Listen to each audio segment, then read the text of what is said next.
মানুষ সৃষ্টির আদি রহস্যটা কি স্যার? আদি রহস্যটা কিতা হইলা কিতা আছিল মানুষ স্যার কিছু বলবেন? এটা আসলে এই যে আমরা জানি যেটা যে বানর ছিল সে মানুষ নি ওই যে ক্রমশ বৃদ্ধি পেতে পেতে আসলে আসলে আস্তে আস্তে গিয়ে ওই বানরের যে লেজটা খসে পড়ছে ওইখান থেকে আসলে মানুষের সৃষ্টি। Correct sir, correct correct.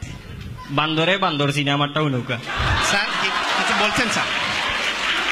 কোনটা বলেছি না ঘটনা হইল কি আর এই পয়লা মানুষ বান্দর আছিল চাষনি ফিরের মাজারে গেছিলানি স্যার ওখানে যে বান্দর সার মাজার আছে ওনা গেছিলানি কোনোদিন চাষনি পীরের মাঝে ও বান্দর আছে অনেক টিল্লাত আছে কোন বান্দর আজ পর্যন্ত যিনি আমার দাদাই দেখছেন দাদিয়ে দেখছেন তার আগে দেখছেন কোনদিন তো আর কেউ কইলে না কোনো বান্দর মানুষ হইতে আর তান তোমার দাদার বা কেউ আসিল নি কেউ বান্দর যে রেঙ্গুর পড়ে গেছে স্যার। Okay sir. এই তুমি ওকে, তুমি হ্যাঁ। কার সাথে কথা বলছো জানো? স্যার প্লিজ স্যার, আমরা স্যার লাইভে আছি তো স্যার। যে স্কুলে তোমাকে বিজ্ঞান জানতে হবে, বিজ্ঞান নিয়ে গবেষণা ওকে, করতে হবে। বিজ্ঞান তার বাস মারিয়া তার বিজ্ঞান হয়ে গেছে না স্যার আমরা বুঝতে পারছি স্যার, আমাদের বুঝাও জানায় তার মুক্তির সময় কিটা তার দাদার সব লেঙ্গুর কাটি গেছে নি না স্যার ঠিক আছে স্যার, আপনার মতামত। তান লেঙ্গুর নাই এখানে স্যার আমরা লাইভে আছি, এটা আমাদের অনেক দর্শক দেখছে। আমি তো বাদ কিচ্ছু হইয়ার না স্যার, ব্যক্তিগত আক্রমণ করা যাবে না স্যার। যুক্তির কথা তেতাই ওই যে বান্দর টিল্লা আছে তার নাতিয়ে বিয়া দিলে ওকা স্যার বান্দর ওকে স্যার, ঠিক আছে স্যার। কয়দিন পরে তো হইয়ে মানুষ হইব তে বাদে বউরে করে আনলিবা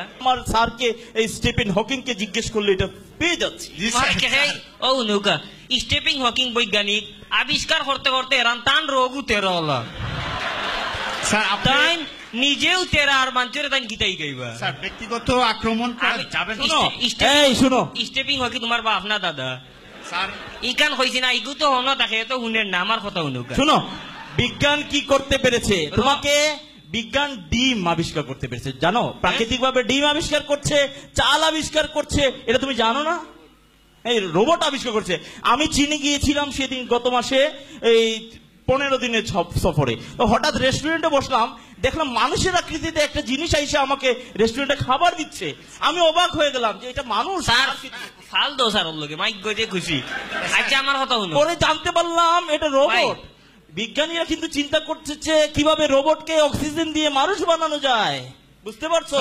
কোথায় আছো আমি তুমি? কই, মনে করো রোবটে তোমারে খানিয়ে নিয়ে দিছে আস্তা তার এগু সিরি গলা খানি নাই নো গলা ধরিলি বলা হেতু হেতু হেতু রোবট এগু সারাইটাই গিলা ধৈর্য ধরতে হবে, ধৈর্য ধরতে হবে। ও যে নানি ভাই বেইমানি নিজের জিনিস শিকার খান না আল্লাহ কত সস্তায় কত সুন্দর জিনিস দিছেন আমরারে ও যে আতো খান ও আতো দেখুকা কত কেরেশমা ও আতো খান যদি আঙ্গুল সুজা থাকতো তে কিতা করলো নে গাউ বানি খান লইল না জি স্যার, আমরা তো বুঝতে পারছি। মনে করো তুমি তোমার বাচ্চারে মায়া করতাই জি স্যার। গিয়াও নু গলা ভাই আমাই দিব আঙ্গুল স্যার আপনি কোর্স আমি কই বাচ্চারে মায়া করাই তো হাত ছুট হয়ে যায় পালানি রে বাবা খাই যায় নানি কত সুন্দর স্যার আমি আপনাকে আমি কইরাম রোবটে পারবো নি ওটা করতো ওটা তো করতে পারবো নি স্যার আমাদের এবারের প্রশ্ন হচ্ছে গিয়ে প্রকৃতির যে ভারসাম্য রক্ষায় বিজ্ঞান আমাদের কি কি দিক নির্দেশনা দিচ্ছে? বিজ্ঞান নিয়ে আমাকে গবেষণা করতেই হবে যদি নতুন কিছু আগামী প্রজন্মকে দিতে হয়। জি স্যার। আগামীতে কিটা দিতে পারবা ওখান তা বলে ফেলুন আমরা তো আগামীতে চিন্তা করেছি এমনও হতে পারে, আসলে এখন পেট্রোলের মাধ্যমে সবকিছু চলে, চলে না? পেট্রোলের সবকিছু চলে। আমি এমনও হতে পারে, বিজ্ঞানীরা এমনও করতে পারে যে যে 6 মাসের মধ্যে 3 মাস পেট্রোল বৃষ্টি হলো, হতে পারে। কিলা দিবা এগুন বিজ্ঞানীকে কন্ট্রোল করবা তো বৃষ্টি উপর থেকে হ্যাঁ হাওয়ার মাধ্যমে বিজ্ঞানীরা কি করবে, এই পেট্রোল বৃষ্টি দিল, তখন কি করবে? তখন আর আধুনিক হয়ে যাব আধুনিক হয়। ও নয় জ্বালাইয়া মারবার সিস্টেম মনে করো তোমার আম্মায় গাঁত বইয়া মাছ বিরান কররা বারে চুলাত খের দি রান্ধন নানি মাছ বিরান কররা এত দিলেই পেট্রোল বৃষ্টি তুমিও বিরান তোমার আম্মাও বিরান অকল মাছ বিরান হয়ে যাবা